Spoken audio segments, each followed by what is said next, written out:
We didn't get to it last episode, so I had to table it.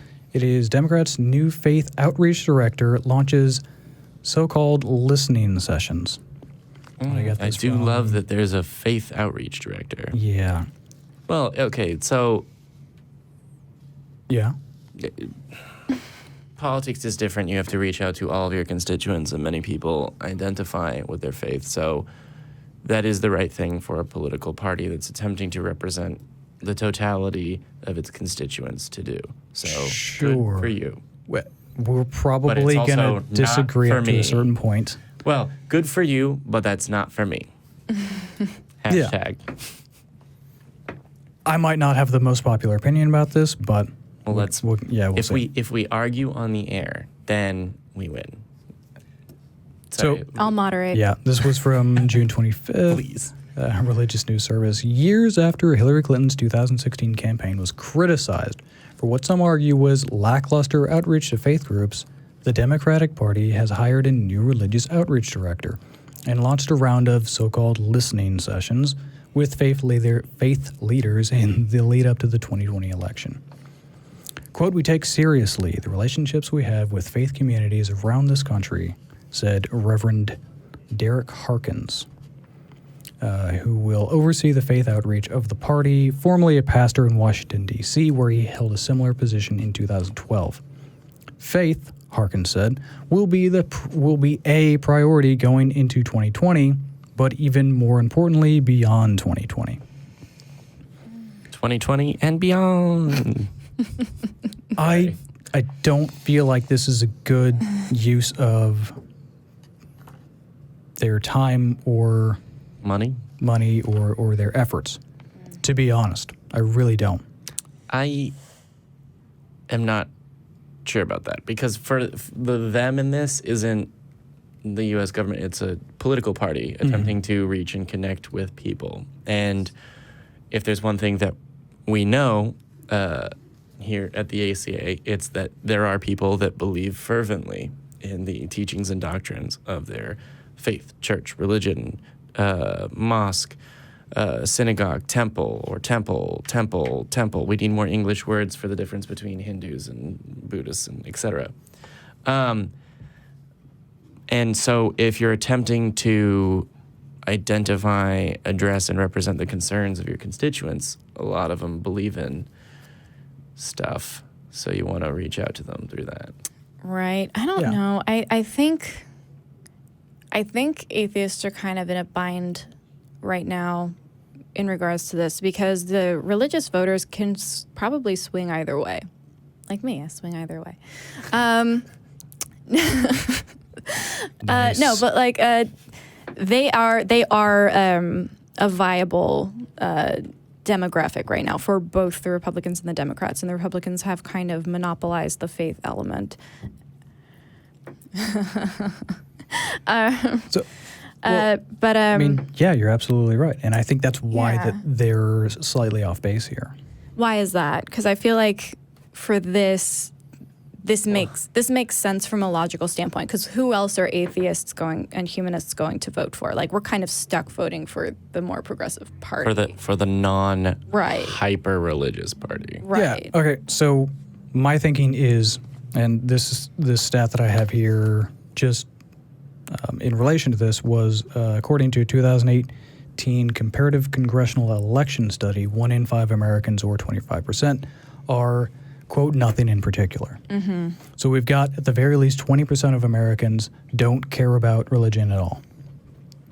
And then we've got, that's not even including atheists. We've got atheists, which within this study that I was looking at, were like, 5 or 6%, and then Jewish population was around 5 or 6%. And multiple other faiths were in the low single digits as well. Yeah. So we've got a pretty significant portion of the population that is either non-Christian, is of a different faith, or doesn't care, or is atheist. Right. And then among Christians, I would say a minority of Christians are like fundamentalist Christian. It's the fundamentalist Christians that are the ones that actually genuinely care, okay, what is the faith of this candidate? This candidate has to be of my faith, and they have to put forward a religious agenda. They have to be pro-life. So, In which case, they're already not in play. exactly. So I would say that there is a minority of people who actually give a damn about whether or not a candidate is of their religion, is going to put forth their religious agenda, and everybody else doesn't necessarily care. That's a good point. Yeah. I definitely see your point. My thought is, what I'm seeing here is an overlook of millennials. And I'm thinking that probably this is, they know that this kind of thing is going to work for the average voter who is older, who is white, who is, probably Christian in some capacity. I think if they understood the voting power of the millennial bloc in general, this Yeah. wouldn't even be a question. Yeah. Yeah, it just If they I don't didn't know. get out the vote millennials Right. app, it would be over. I actually, you make a good point. I'll agree with you on that. Is that your point is good? Oh, thank you. And on nothing else. No. And in It's which good case, TV. I almost think that making the point that look at what is happening with the politicization of everything, including your religion. We're not doing that. We don't think that your religion is the same as a vote in a box, and that's not what we're about. And we also don't think that this representation of a minority of a minority of a specific sect of Christian faith represents all of you. So we're Yeah. not going to play into that. Might also work, but that messaging is harder without. Yeah, I mean, evangelicals are a minority group within Christians overall, but Well, they're a minority group within Protestants. Yeah, I can't even necessarily say that a majority of evangelicals care strongly. They probably do, but I can't say definitively that a majority of evangelicals care strongly about whether or not a candidate is also evangelical or is at least willing to push an evangelical agenda. Is that what they are trying to do to indicate denomination, or is it more just like a general? We love you because you are of faith. Yeah, they're some trying capacity." to they're trying to kind of flip the script because There's this idea that yeah. there's already a party that hates God, so go there.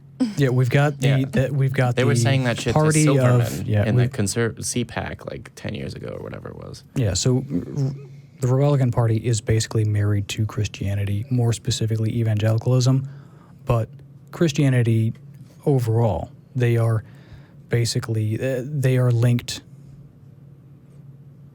100%. You know, and you really can't rip them apart at this point. And I guess what they're trying to go for is, hey, the propaganda that you've heard for years and years and years that the Democratic Party hates religion isn't necessarily true.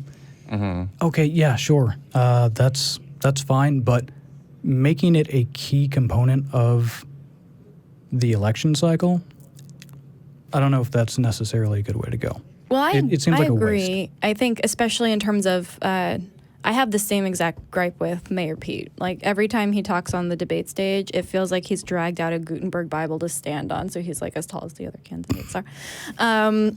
That's the same political strategy of that is I'm going to try and appeal to this amorphous, possibly in play, but probably not group of Democratic voters who are also strongly of faith.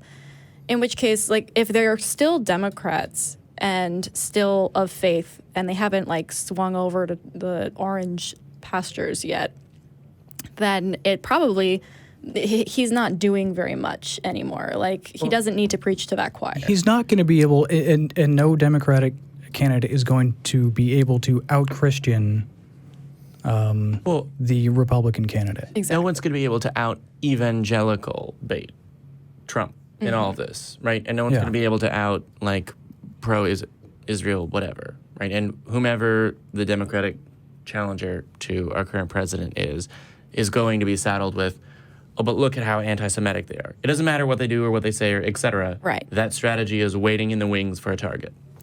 And the only reason it's waiting is there's too many potential targets right now and they can't fire that gun too many times. Right. With Buttigieg, it's almost like he is looking at whatever the next generation of Kennedy Democrats would be, because the would-be and the old-school Kennedy Democrats got swung over by things like Limbaugh and Fox News.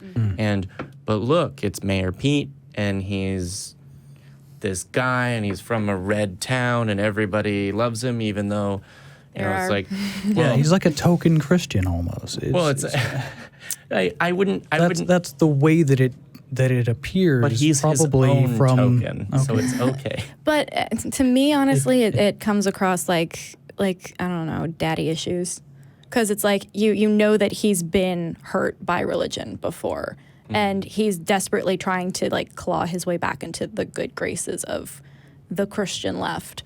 And I feel like for him, it's more of a personal platform than a smart political strategy.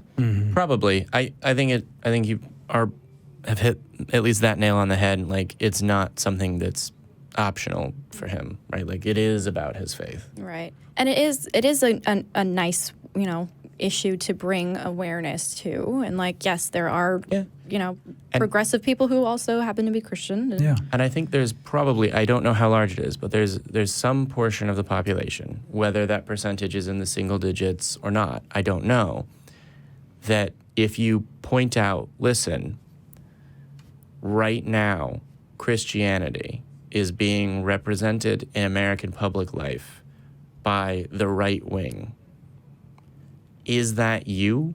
If not, say so. Here's Pete. Right. I just feel like it's such if you're going for tiny little blocks of the populace, there's a bigger block in the religious nuns that you could be targeting. Oh, no yeah. one is. No doubt Nobody about is. it. Yeah, Someone that says, oh, cool, your reason for hating these people, my friends, you're taking shots at me like it's Patron because of your religion. I don't care what religion that happens to be. Your reasoning is invalid. Human rights are human rights. Yeah. You're taking shots at me like it's Patron. That's your second quote for the night. Yeah, well, I borrowed it from Katy Perry. Oh, okay. Flashback Never to mind then. freshman homecoming dance. Well, that's how much I know about pop culture. Yeah. That's you need to calm down is recent. I'm hip. So yeah, I think my thinking is focusing on this is a waste of energy, it's a waste of time, and it's a waste of money. If you get a question about a religion, opt for inclusivity and just, be honest.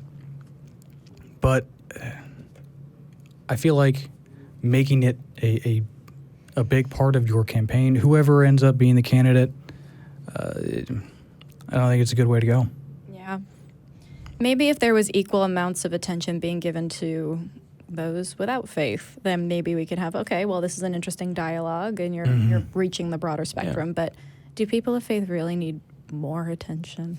Yeah, you're not going to be able to out-faith the Christian right. Mm-hmm. You're not going to, if you're a Christian right-winger and Christianity is so important to you that you really feel like it needs to be injected into politics, no one on the left is going to appeal to you. Right. Doesn't matter it doesn't matter if they fucking wave the Bible in your face every single time they're on television. It's not going to make any difference. Mm-hmm. Yeah. It just seems like a waste to me. Also, that we have the potential of a Bible shortage on our hands. So you should I saw that. Waving them around. Yeah. I did hear about that. Yeah. It's almost like trade wars have consequences. Who knew? Except literally every economist, but the fools that this. Yeah. Someone else take the mic.